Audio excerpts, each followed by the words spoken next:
Hi there, welcome back to Closing Trades. Before the break, we were talking about Interglobe Aviation and the kind of cuts that stock has seen, along with, yes, of course, the key in tech today. But shifting focus once again to Interglobe Aviation, have some more clarity that's just come in. We have notices that, and in fact, issues that tell us that a total of 5,86,000 PNRs were cancelled and refunded for the period between December 1 and 7 of this year. An amount up to 569.6 crores rupees has already been refunded. Now, remember, there was a notice that said that Indigo was liable to refund all of its tickets so far by 8 p.m. yesterday, and looks like most of it has gone through already. Total of 9,55,000 PNRs was cancelled and refunded between 21st November and 7 December, and this amount summed up to about 827 crore rupees. They say that 4,500 bags were delivered to customers out of the total 9,000 bags that has been displaced. So about 50% of it is done and 50% yet to go. They target to deliver the balance bags in the next 36 hours. So that is still a hope of respite coming in for all the passengers who were stuck, were not able to board Indigo or had their luggage misplaced.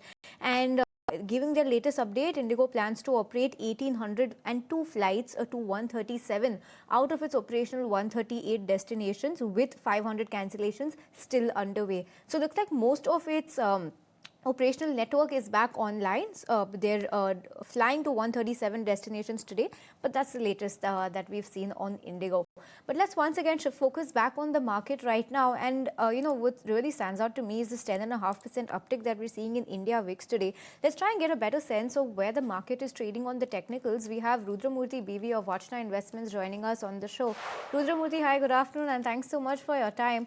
Give us your reading on the market, the kind of deep cuts that we've seen all across, and especially the jump that we're seeing in India VIX right now between 10.5%. What does that say? Ayesha, good afternoon. Thanks so much for having me in the show.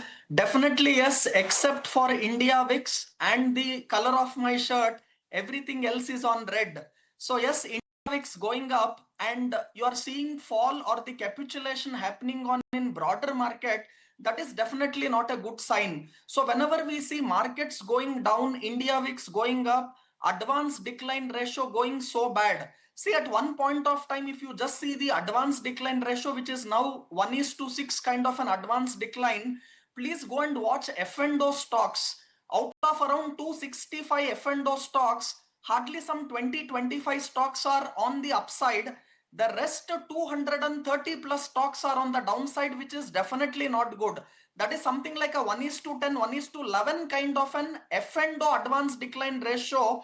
And if you remove Nifty 50 stocks and then see the advanced decline ratio, the numbers will be much worse, because out of the 20-25 F&O advancing stock, most of them are from Nifty. And if you remove that 50 stocks from Nifty, the advanced decline ratio goes much worse. So what I want to just conclude from all this clear data technically is, market at Nifty and Bank Nifty level is not showing the pain. But if you see the advanced decline ratio, if you see the broader market, both mid and small cap, or if you see the non-F&O other than Nifty stocks, they are all in big pain, and that is definitely not a good sign. So people are now searching to see where the next support on Nifty is. Yes, it is at around 25,750 to 25,850 range. And yes, we have a strong resistance now at 26,200. And if you come to Bank Nifty, similar levels on Bank Nifty, if you just look at that, 58,500 is the support and 60,000 is in the resistance area. So this 1,500 points on Bank Nifty between 58,500 to 60,000, and Nifty between this range of 25,750 to 26,200, market is just trading in this range. Bigger pain and deeper pain is definitely there at portfolio level when you see the advanced decline ratio. It was good to know that your strategy right now, and you're reading the technical lookout on the market. This is Snehi joining in from this side, so good to be chatting with you. But Rudra, in a market like this, are you spotting any buying opportunities now that we've seen such a major pullback, or are you more towards the sell call side right now? Is that something that you would be recommending? And only experience can now talk. This is where men are separated from boys. It all depends upon what time frame are you looking for. If you are an intraday trader, for example, yes, every rise is a selling opportunity in this capitulation. If you are a very short-term trader, this is not the time to sell after seeing this kind of a fall. But if you are a long-term investor, you have to be very stock specific and use these kinds of dip in market to buy. So if you ask me on what time frame I have to, then only it will be much clear. But still in this market, if I have to find out stocks which are relatively stronger, look at ICICI Bank and HDFC Bank. For some time, I will still avoid buying anything from mid and small cap or even from that broader market. So I will stay with larger private banks like ICICI Bank and HDFC Bank at current level. And even for that matter, HDFC Life is also showing lot of strength. So if you want to buy this market, stay with large cap. And few names I have already given are ICICI Bank, HDFC Bank and HDFC Life. But I won't short this market at current level because you have already missed the bus. Wait for some more capitulation to happen, and buying at lower levels, good stocks will be the much better idea. Okay. What we'll do is we'll take a pause on this conversation. On the other side of this very short break, we'll continue to talk stocks. Stay with us here on ET Now.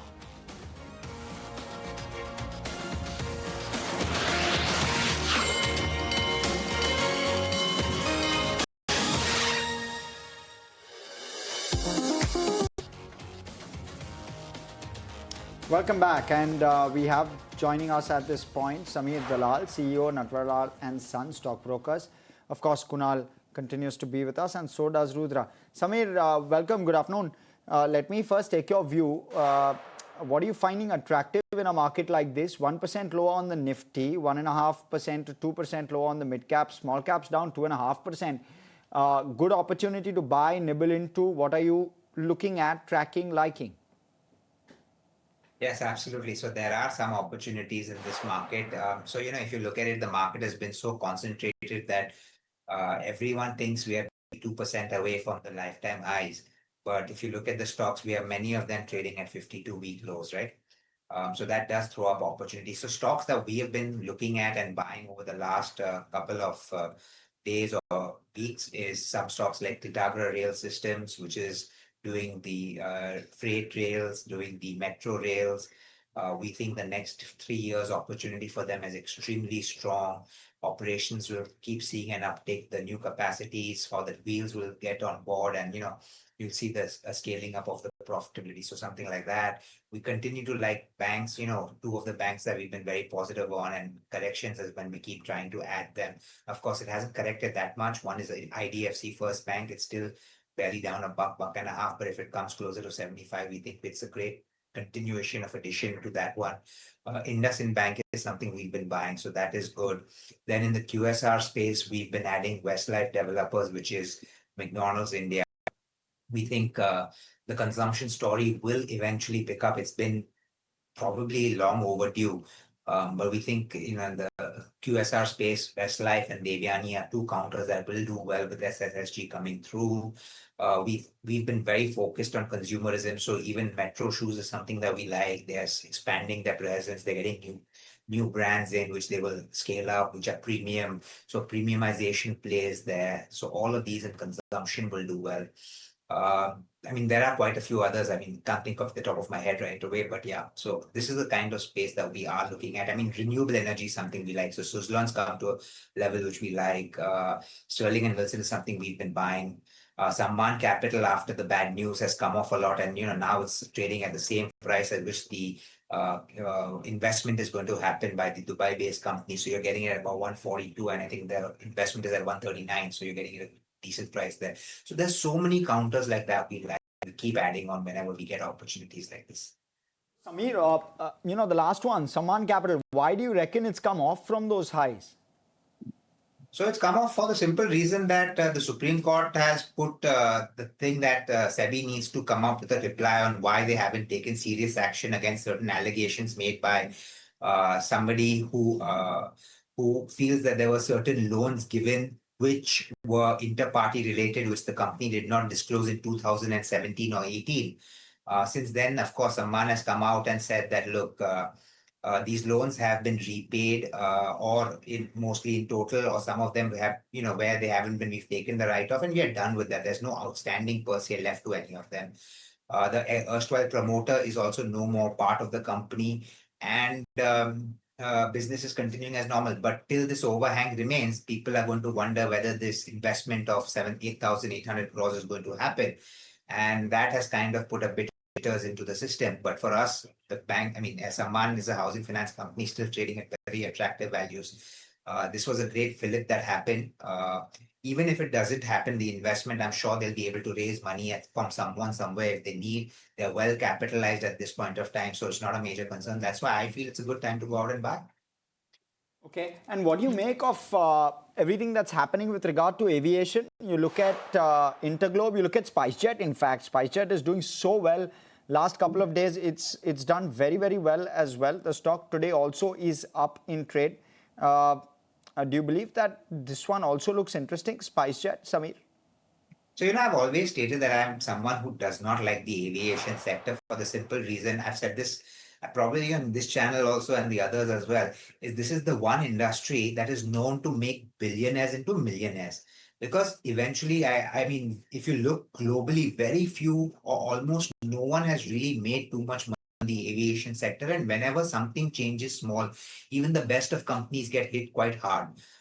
So if Indigo issue, which is happening at the moment, happened anywhere else in the world, I think Indigo would be a company that would need to file for bankruptcy, because there's so many people who would be filing cases against them for losses that they've suffered because hotels were non-cancelable, or stress that was taken because they were made to wait at the airport so long. And I'm sure every court in the world would have said that this was a lapse on the part of Indigo because they had 2 years to get their act in order, which they didn't. So for me, aviation is something I don't look at. Is SpiceJet going to be a benefactor of Indigo's fallout? Well, they need to get more planes, and planes are not going to come overnight, and they're not going to be able to add capacity by themselves like that, which is going to take over market share. So yes, what could probably happen is pricing could go up in the short term till everything stabilizes, till we get clarity, and they may make some short-term money. But is it a sector I invest in long term? No, I don't. Okay, on that note, we'll slip into a very short break. We'll keep the conversation going with our experts, both fundamental and technical, on the other side when we return.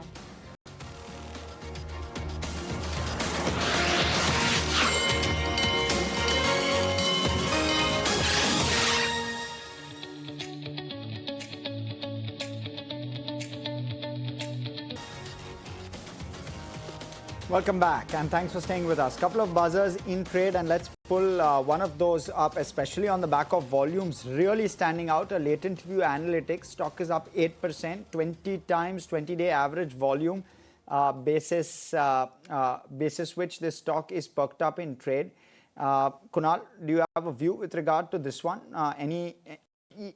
Does it at all feature in any of your ideas or picks for even tomorrow? Mind you, expiry day tomorrow. So trying to get a sense.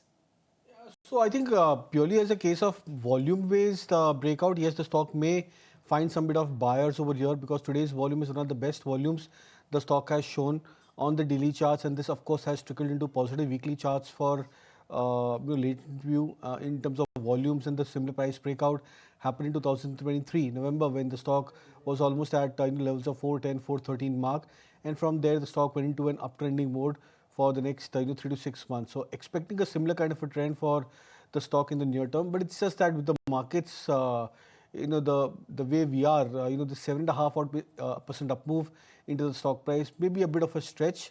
In case the stock cools off, say drops another percentage points or so, I think closer to 475 odd, that could be a good level or a range to buy latent view. Okay, so that's the take coming in on latent view. But to focus and talk about gains. That stock has been in focus ever since the get-go, and in fact not only today, it's been in focus since last week when you had that Kotak Institutional Equities report that came out that flagged off the differences in accounting and the numbers in the balance sheet and the PNL of Keynes and its subsidiary, its most recently acquired subsidiary as well. So that is going to be something to watch out for, and that impact has panned out and spilled over to today as well. That stock is under immense pressure. Yes, some of it also has to do with the markets overall being sideways, but still a 12.5% cut coming in on Keynes. To do away with this kind of conjecture and the animosity that was rising from that report, the management of Keynes today in the morning held a con call wherein they clarified that the disclosure required clear articulation. So they acknowledged that, but they also said that this is not a lapse of intent or any malconduct from Keynes coming in. This is simply a mistake on their end, and there are no governance concerns or any underlying business issues in the overall business right now. They're saying that transparency and accountability remain non-negotiable to them. They've also added that in the report, the second half of FY25, that margin figure was started to be 28%, and they've clarified saying that this number is only 9%. So there is a mismatch in the Kotak report as well as what they have come out and clarified. They also acknowledge that the consolidated balance sheet does not reflect the goodwill number. To explain this, they've said that capital gains and goodwill have been netted off against each other to display or to give off a more better or like a better consolidated picture. That's what they're saying. They will also ensure that receivables are done away by the end of this financial year via appropriate financing. And for that, they're saying that they will also ensure that they are not going to be crossing the collection period of 90 days. So this is going to be the next target to watch out for from Keynes. But the most important statement coming in is on promoter stake sale, wherein Keynes is saying that no promoter as of yet has informed Keynes that they are looking to sell some stake, and Keynes is also saying that they are liquid enough and they do not require any fundraising via a promoter stake sale at the moment.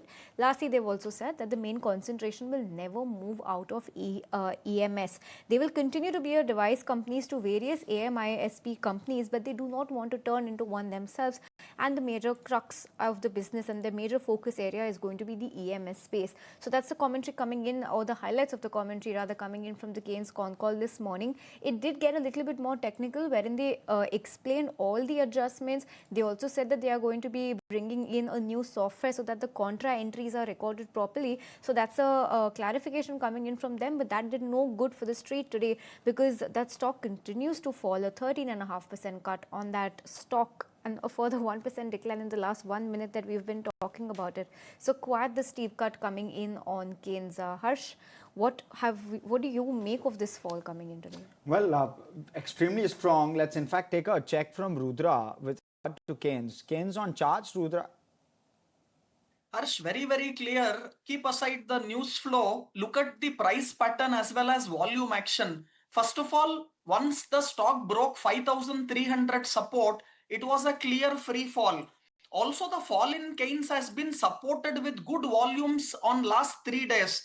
Plus, it's an F&O stock where there is a lot of shorting, which you can see because of increase in open interest, and the stock is sliding down like no tomorrow. So for me, this is a definite avoid kind of a stock. Last 3 days volume has been on the rise with prices dropping in, and if you take from the all-time high levels of Keynes, stock has corrected over 50-60% in no time. And do remember, it's an F&O stock. So for me, no bottom fishing whatsoever. Let the stock settle down, and last support now for the stock is at 3,800. Currently it is trading below 3,800, which is the final support. So if we don't close above 3,800 today, and if there is any close below 3,800, that tells to me the bottom is still not yet done. Don't catch the falling knife.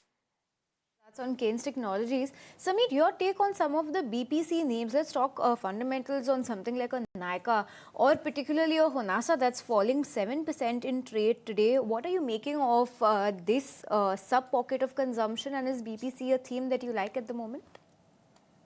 So yeah, even I'm a little surprised to see why Honasa has fallen the way it kind of has.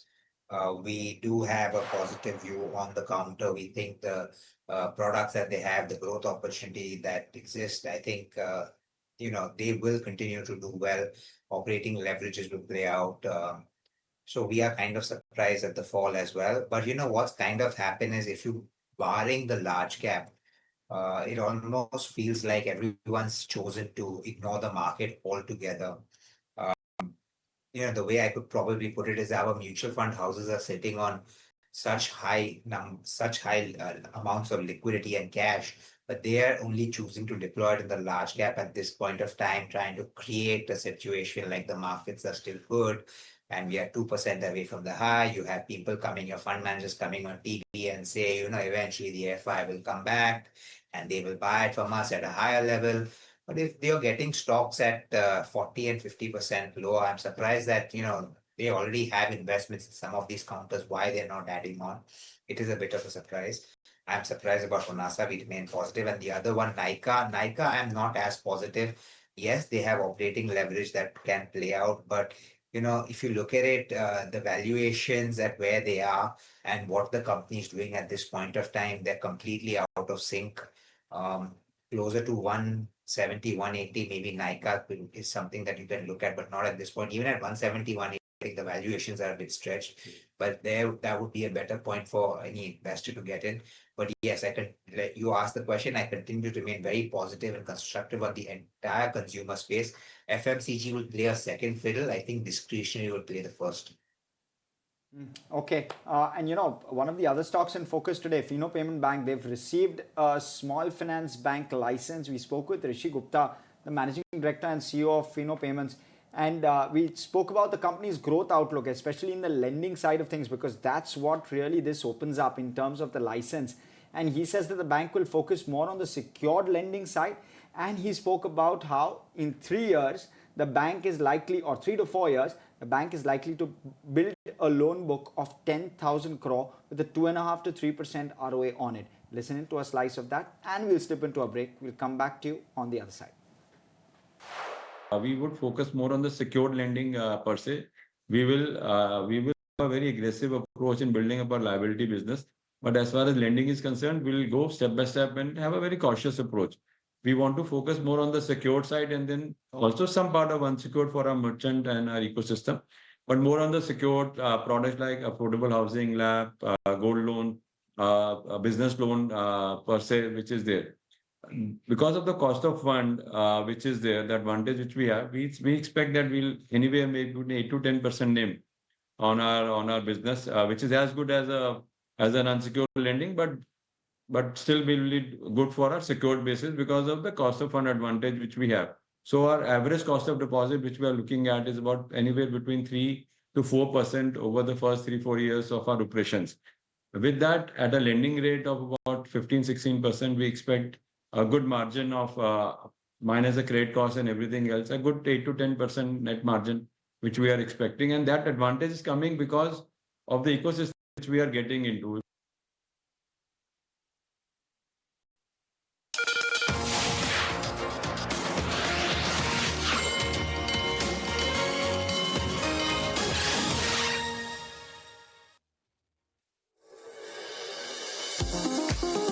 Closing trades and lots to talk about. We have about 15 minutes left for the market to close. You have flashes on the bottom of your screen coming in from Apollo Hospitals management, wherein they're talking about how they're going to be setting up an innovation fund in Hyderabad. They're also going to be investing 1,700 crore rupees over the next 3 years in Telangana. Rudra, a chart check on Apollo Hospitals. Has the stock been doing on the charts from a longer time frame point of view? The stock is lower by about 1.3% today, but overall, are you bullish on the stock going ahead? Sneh, from levels of 8,000, this stock is making lower bottom, lower top formation, and the short-term trend is definitely down. But however, strong support for this stock comes at around 7,000 levels. So might be if you're a long-term investor and if 7,000 support holds, then only I will suggest you a buy. In fact, wait for some amount of bottom formation in this stock. Let it take that strong support which it has at around 7,000 to 6,800, and might be once market also turns positive, that will be a great level to buy for long-term investment. So nothing to worry when it comes to longer term or a medium time frame chart pattern. But when it comes to very short term, I don't want to catch the falling knife. So if it holds that 6,800 to 7,000 support, that will be a good level to buy for long term, not here. Kunal, some of the other stocks that are buzzing in the defense pack. Data Patterns down 6%, DCX Systems down 6%, Bharat Dynamics 5.7, Mishra Dhatu 5.5, Mazagon Dock 5. I can go on. And that's the worst part, that you can go on. That's the way true. The market is there. That's true. In fact, the Nifty India Defense Index is down 4%. Correct. Opportunity? Oh my God. Not really. Not as of now. Okay. No, because this seems like that this is the first round of a sharp correction or a synchronized correction for the entire defense stocks. And what's happened today is the Nifty India Defense, the chart, which of course has a very limited history, But then I think over the span of the last 1 year or so, it's the first time that the Nifty India Defense Index is breaking the 200 DMA. That I believe could be a concerning point for the entire sector as well as for individual stocks. And that I believe could probably invite more selling into the entire sector for some more time. So I would believe that one should probably try and just avoid space as of now. Just watch how the price trends shape up. If the selling pressure abates, then maybe there could be a chance that you might see some bit of reprieve. But as of now, it looks like that the selling trend would continue for many of these stocks on the downside. Okay. Sameer, we haven't surprisingly addressed the top losing sector today. That's the Nifty Realty. Your take on the kind of cuts that we're seeing today and slightly in the medium to longer term, given that real estate has seen that high in COVID, come off that high and is trying to, get a leg up once again. Where do you think the real estate sector is headed? And if you like any stocks from that pack? Yeah, so I'm also, like you said, a little shocked again when the real estate is falling the way it has, because you've already fallen quite a bit. So the stocks that we cover in them, I'll tell you, are Godrej. We cover Prestige Estate. Prestige is one of the companies that hasn't fallen as much. DLF, where we've seen a bit of a correction. Then we like Keystone Reality, where also we've seen a bit of a correction. And Embassy Developers Limited, that is EMBDL. It used to be the erstwhile India was real estate, which got merged into the Embassy Group. So of all of these counters, Godrej to some extent has surprised us as kind of fall, given the fact that they are outdoing what their target projections are. They've had fantastic sales, pre-sales. The cash flows are going well. The projects are continuing to get developed, and the money keeps coming in.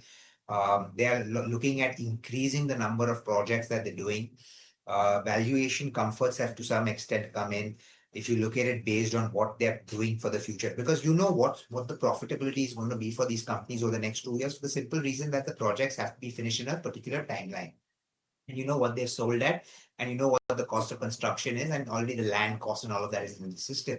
So we know the kind of profitability that's going to come, and we're kind of surprised to see Godrej fall as much as it has. We think the stock could probably be 2,600 rupees maybe in a year's time. So that is something we like and we've been buying. Keystone is something we've been very positive. Look at the kind of redevelopment projects they're doing in the city of Bombay. Fantastic, continuously growing, more projects coming on stream. That scale of operations is only increasing. Embassy Developers also just launched a project today, I believe, and kind of had massive sales. Almost an entire project has been sold out in Bangalore. So when these kind of things happen and you see the stocks down, it basically tells you that there's, for us, it's the opportunity to continue to add on, and that we will continue to do. Okay, and Sameer, is this a good opportunity to add maybe within defense names as well? Along with realty, you clearly seem to like realty from a buy on dips candidate perspective. Even defense, would that fit the same bill? Sorry, no, defense is not the same bill, because for me, valuations were, I've been telling you all for a while now that valuations are extremely rich for defense companies, 50 times, 60 times earnings. Look, these are long gestation projects, especially companies like Masgao Dock, like your HAL, Cochin Shipyard. They're not projects that finish in 3 months, 6 months. These are projects that go on sometimes for 2 years and 3 years. And there's a lot that can happen between now and then. We've seen that in the past when the GE engines got delayed. So, the jets from Tejas got delayed, and of course, that delayed a bit of their revenue and their profitability. So it's not a straight system where everything is going to go as normal and operations will keep going and things will keep doing well. We think valuations should be more in the range of 25 to 30 times. When you're at 50, it's a bit expensive. So corrections, HAL closer to 3,500, Bharat Electronics closer to maybe 320, 330. Masgao Docks, I think 2,200 or something around those levels is where we think maybe some value would emerge. So they could be buy candidates, but it needs a bit more of a correction. Is it going to happen this time? It's not happened for the longest time. If you ask me, it could, it should. But if it corrects, yes, it does. From here further, it corrects another 10, 12%, then maybe they become buy candidate, but not at this point. Okay, so that's the take coming in on the defense space. Not looking good right now to Samir, at least on the back of stretched valuations. But on that note, we'll slip into a very short break. Be right back to track the last leg of the market. Okay, we'll step into a break in some time from now. We have only about 8 or 10 minutes left for the market. Just taking stock of what some of the stocks in the market are doing. And let's look at the handful of the top gainers that we have from the Nifty 500 basket of stocks. Latent view, yes, we've spoken about how well that stock is doing, a 12% uptick coming in. But Niva Pupa also looking 3M India, Home First, Transformers and Rectifiers, all of them are looking quite good. On the flip side, a stock that's not doing very well is PG Electroplast. We spoke to Pramod Gupta, the CFO of PG Electroplast, and he revealed that they have a decent order book for the upcoming season. In fact, let's go across and revisit that conversation we had with him earlier in the day. We right now have a decent order book for the coming season.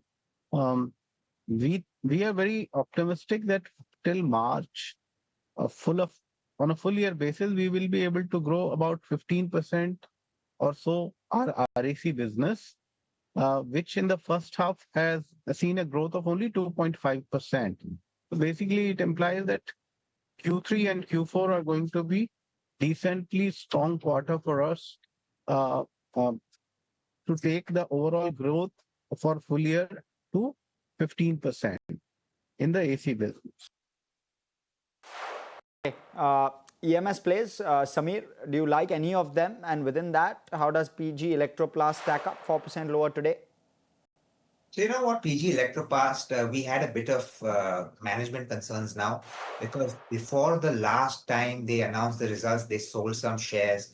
They had talked to the market and said that, look, things are going fine, and then immediately in the results, we saw that there was delay in sales. Well, that market also should have expected some amount of it, but it was a bit more than expected, and they reduced their guidance post that. It kind of tells you that what the management says and eventually what happens is not in sync.